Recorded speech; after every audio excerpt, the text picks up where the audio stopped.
guys, I'm gonna share now the reasons why you can start your DIY on your application sa Canada kasi dahil sa mga reasons na ito. Una is yung fear, second is yung uncertainty, and the third one is doubt. So yung fear, ang sinasabi is the oldest and strongest emotion of mankind is fear. At ang fear, ito yung pinaka oldest daw and strongest emotion na kinakatakutan ng tao is yung fear of the unknown.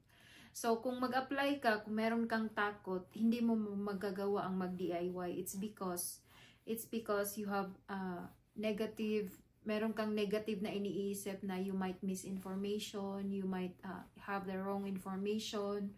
Because sa dami ng forms na kailangan mong fill upan at sulatan, it must be right. It must be correct kasi isang beses mo lang siya gagawin at isang beses mo lang siyang i-send.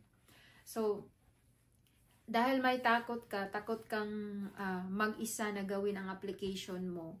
So, there are things na gagawin mo to proceed nga kung gusto mo talagang mag-DIY for you nga makalesen ka sa babayaran mo and for you to be kanang informed kung sa step by step kung anong gagawin mo is you have to face your fears. Paano mo siya face ang fears mo?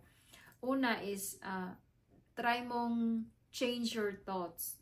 Palitan mo yung thoughts mo, negative nung yung mga baka mong magkamali ako or baka this information is not the correct one for this form or baka ang isusulat ko dito is instead na dito na box nalagay ko sa baba or nalagay ko sa taas. So, ganyan. Kung may takot kang ganyan, you have to check yourself first. Kailangan mo ng, when you do this kind of things na kailangan mo mag-input ng right information, fact na information, you have to be yourself. Kailangan mong alagaan ng sarili mo na you have to be ready emotionally and mentally and yung physically ba, you're not feeling well, it's too hard to read things na information if you're not feeling well. So, kailangan mong busog ka, you're not ready ba, emotionally ready and physically ready. So dapat alagaan mo ang sarili mo if you're going to start to do DIY by yourself.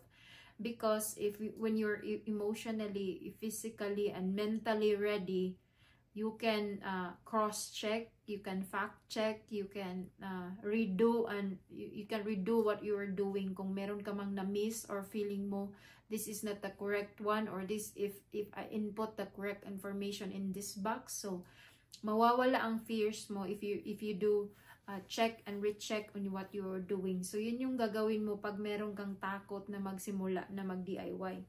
So, ang next is yung uncertainty. Ang uncertainty naman is yung you're not sure of what you are doing is right, and kanang yung lack of certainty ka ba na tama kaya itong ginagawa ko, or yung information ko ba, lahat ng requirements ko are all intact, or are the requirements na nag-gather ko ngayon is ito na ba yung lahat, or may kulang pa ba, or anything na kailangan ko when I do the online application, kompleto na ba to? So, kung meron kang uncertainty, paano mo i-combat ang 5 sources sa mga uncertainties mo na hindi ka makapagsimula ng DIY is, yung una is missing information.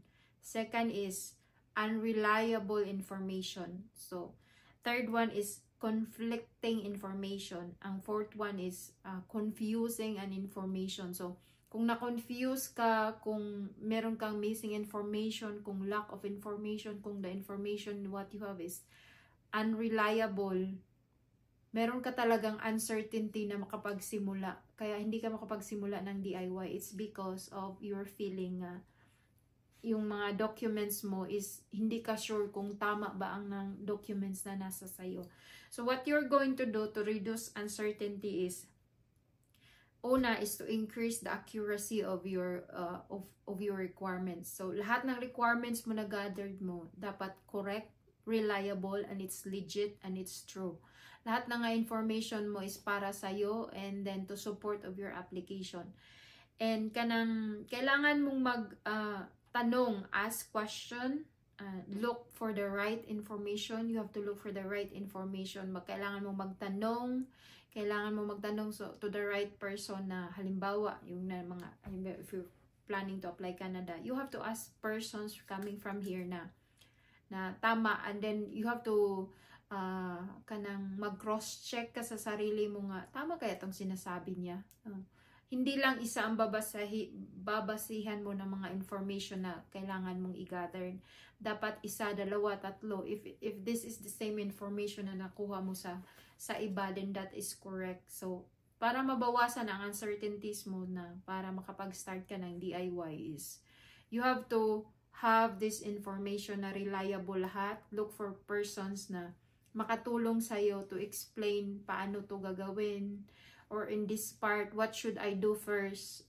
Ganyan. Dapat the person nga imuhang kakausapin or the information is reliable coming from mismo sa from the website, from the IRCC's website. So mismo ikaw mag-search doon para ang makuha mo doon is totoo talaga na nanggagaling doon.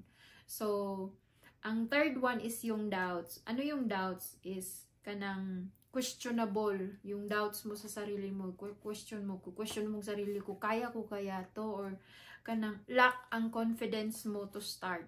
So, if you have this feeling, hesitant ka na kaya mong gawin mag-isa, is you cannot start DIY pag meron kang doubts sa sarili mo na wala kang tiwala, you don't have trust yourself na you can start, that you can do it.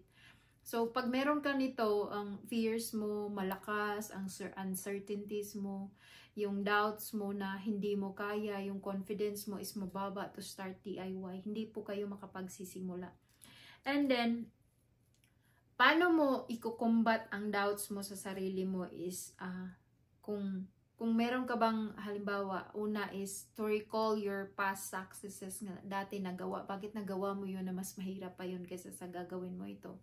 Let's say, for example, yung gaya ko na I had my application, I processed my application sa stage 1. That is more complicated. Complicated yun siya ang stage 1. So, you have to understand, dapat ang isip mo is step by step mo siya para you know what to do first and next and next and next.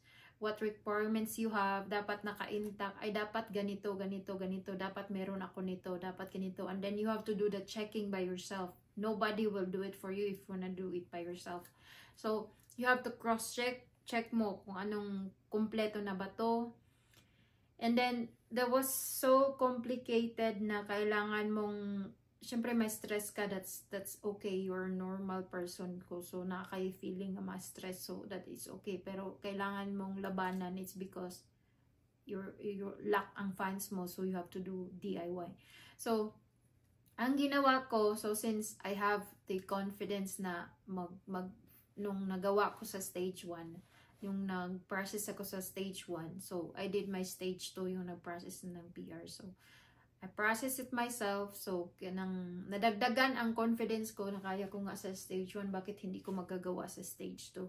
Now, on stage 3, sa halimbawa dito ngayon, so ang confidence mo, magtataas siya, it's because when you recall your past successes na ginawa mo na ikaw ang gumawa by yourself, so then tataas ang confidence mo yan. So if you're not going to start something for yourself na halimbawa na kaya mo pala, hindi mo ma-overcome ang doubts mo, ang confidence mo sa sarili mo is going to be low.